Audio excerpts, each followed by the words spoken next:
We imagine a future, and our imaginings horrify us. Under observation, we can change, become more polite, or even more hostile. We take a breath and decide our outcome, predict the probability of success, recreate things, and share it, hoping for the right outcome. But what can we do if what we make is used in a different manner? What can we say about the consequences outside of our control? Would you accept it as your duty, or become conflicted, never realizing that whatever happens next is not random, is not predicted, is essentially out of your hands? Everything is connected, and it's only through consequences do we eventually realize this. This is 2 takes, and this is 1 shot, an analysis of the film Oppenheimer.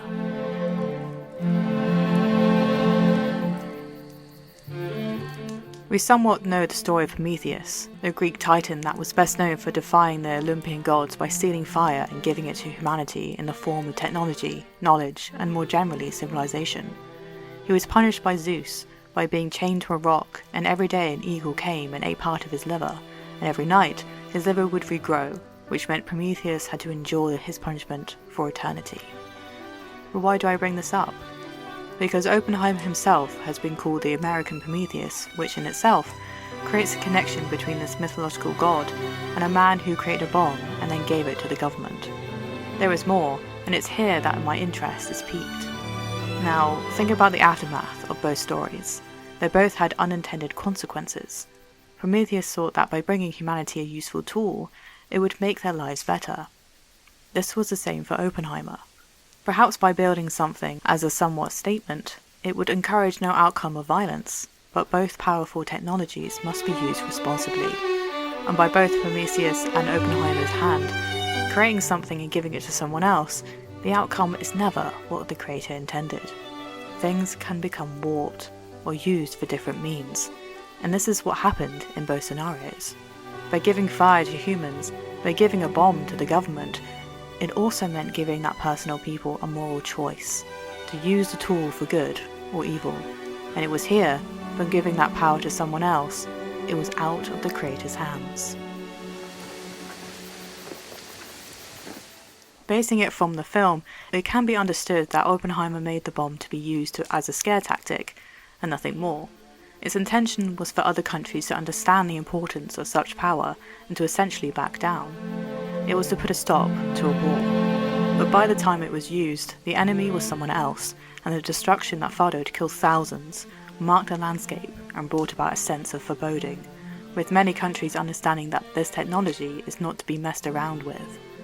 But like Prometheus and his punishment, the regeneration of his liver and the eagle that followed day and night, Oppenheimer had the same sort of punishment within his mind. He reveled in its success in the Trinity test, but 11 days after the bombing in Hiroshima, he expressed in writing to the US government his desire for nuclear bombs to be banned. His punishment was understanding the heavy importance of such knowledge when shared with the world.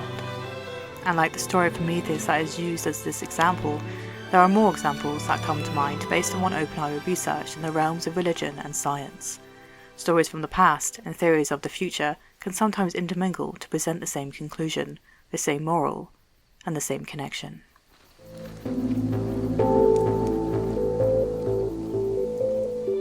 The idea of fission and fusion energy is placed within the film when first introducing the different timelines of what happened within Oppenheimer's life before, during, and after the Trinity experiment. The fission timeline is in colour and portrays the individual story of Oppenheimer and his subjective experiences of the world.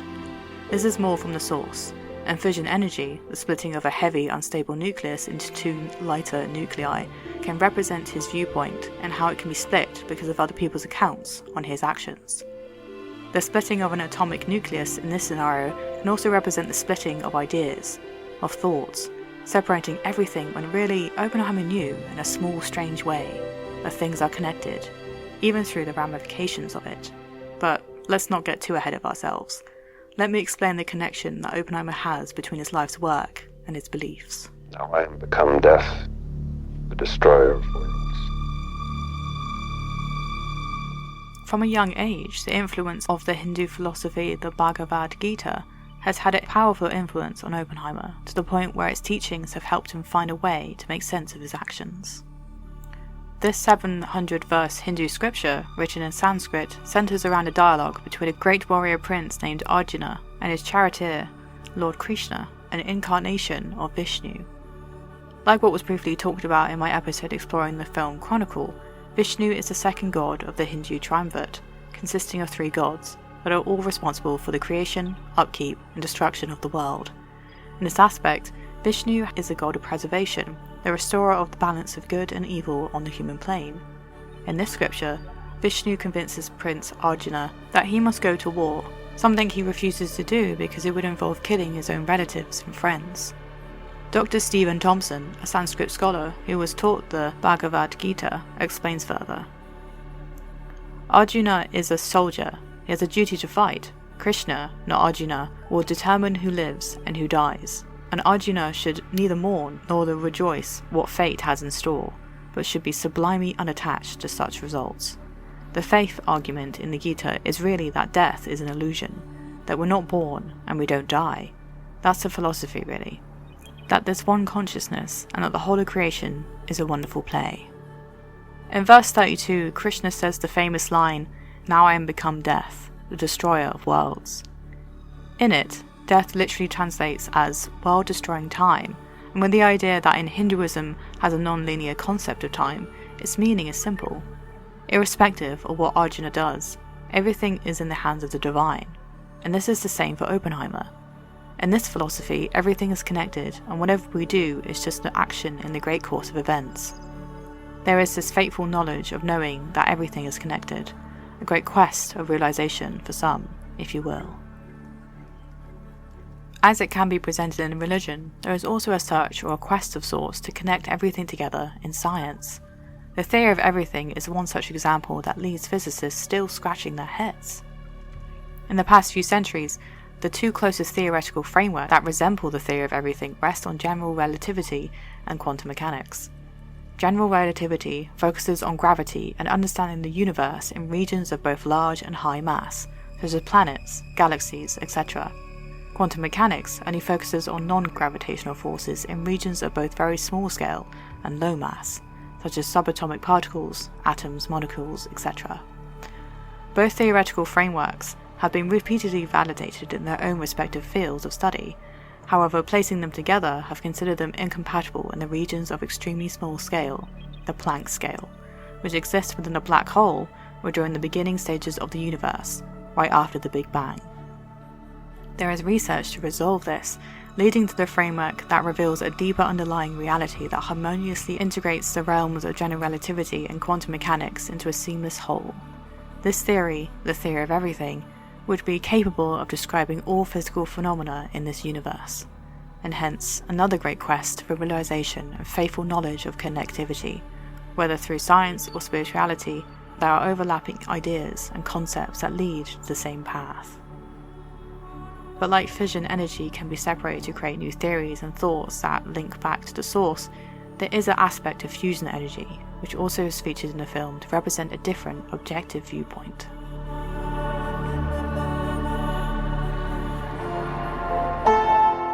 Within the film, there is a black and white timeline named Fusion, telling the story surrounding Oppenheimer with a more objective point of view, mostly by Strauss. The fusion process is when 2 light nuclei combine together, releasing vast amounts of energy, and in a way, like 2 thoughts colliding to make a whole, fusion can represent a black and white viewpoint of others' thoughts and feelings about Oppenheimer and the events that follow, that testify and join to present the story of one man. These differing thoughts could represent the separation of ideas, breaking down the connectivity that I discussed based on one not really thinking about the outcomes, the consequences of such actions. Quickly linking it back to the story of Arjuna and Vishnu, both Arjuna and Oppenheimer did not shun their obligation, their greater duty, but the difference lies in Oppenheimer not finding the peace afterward, like Arjuna, in knowing that the cycle of life and death and the larger scheme of things is outside of his hands. Oppenheimer could not be indifferent about the people that were killed in Hiroshima and Nagasaki. Oppenheimer said himself 2 years after the Trinity test. In some sort of crude sense, which no vulgarity, no humour, no overstatements can quite distinguish, the physicists have known sin, and this is the knowledge which they cannot lose. In the Bhagavad Gita, it is a story with a moral conclusion of sorts. Stoic thoughts on consciousness, that everything is as one and there's no such thing as death. But how can one place so much faith in a divine that holds the balance? Oppenheimer could not. And even in science, there are conflicts of simply just accepting something without question.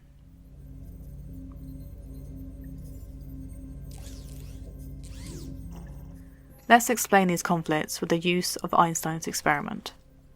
Einstein's double-slit experiment suggests what we call particles, such as electrons, somehow combine characteristics of particles and characteristics of waves.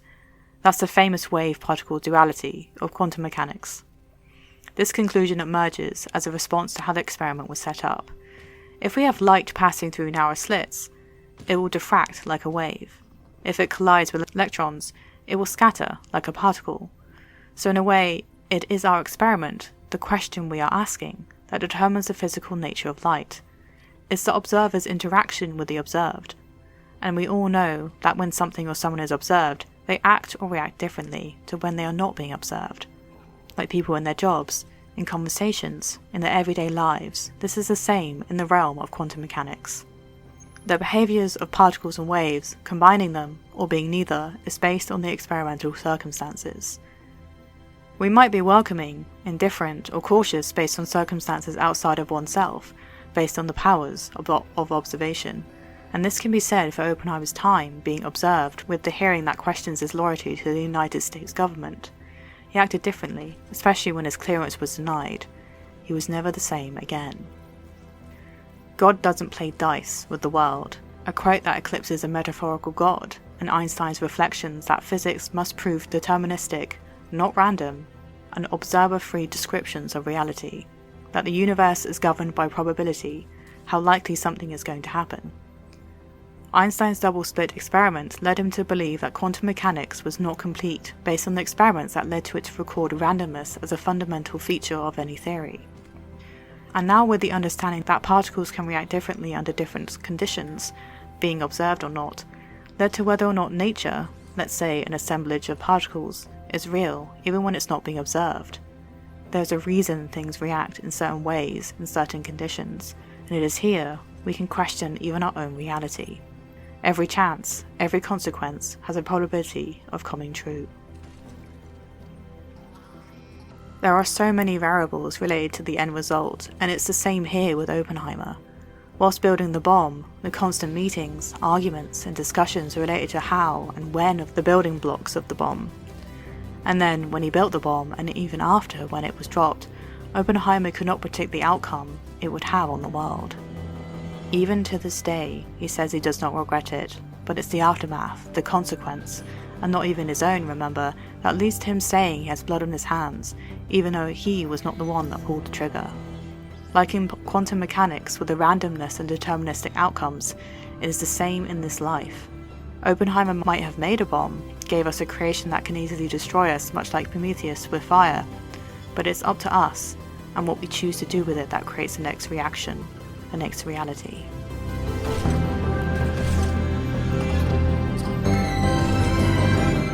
BigThink.com says, the quantum nature of the universe tells us that certain quantities have an inherent uncertainty built into them, and that pairs of quantities have their uncertainties related to one another. There is no evidence for a more fundamental reality with hidden variables that underlies our observable quantum universe. Things happen that we cannot control. There are quantities in life, whether that's on a quantum level or based on mythology or life-altering decisions, that we can make, but the outcome, the consequences, are always outside of our control. This is the nature of our universe, whether it's observed or not. No one can prepare for every outcome outside of oneself, and sometimes things can snowball into results we cannot even predict. In Nolan's own words, I view Oppenheimer as the most important person that ever lived. Oppenheimer's story is one of the biggest stories imaginable. By unleashing atomic power, he gave us the power to destroy ourselves that we never had before, and that changes the human equation. The human equation is the balance, the factors of human strength and weakness that needs to be considered when predicting the outcomes of any kind of process, social, political, economical, etc. Oppenheimer is somewhat more than just a physicist. He was a creator that gave his creation to others. The factors of balance, the human equation, was then also given to those that held the creation in their hands. Much like how faith has created a stoic way of thinking in some respects, and how science has opened the doors of theory linking everything together. The outcomes of these thoughts said aloud to the masses would never have been predicted. Oppenheimer did his duty, like Arjuna, and he believed in creating something powerful, and giving it to the government, much like Prometheus and fire to humans. He was excited in his project, linking the most powerful minds and being consumed in his ideas and thoughts, much like the search in the theory of everything. Oppenheimer changed the course of history by connecting things together, like fission, but what he couldn't predict was what would happen when it had all finished. The collision of differing ideas, like fusion, led to his creation becoming more than what he bargained for in the hands of others. It wasn't his anymore.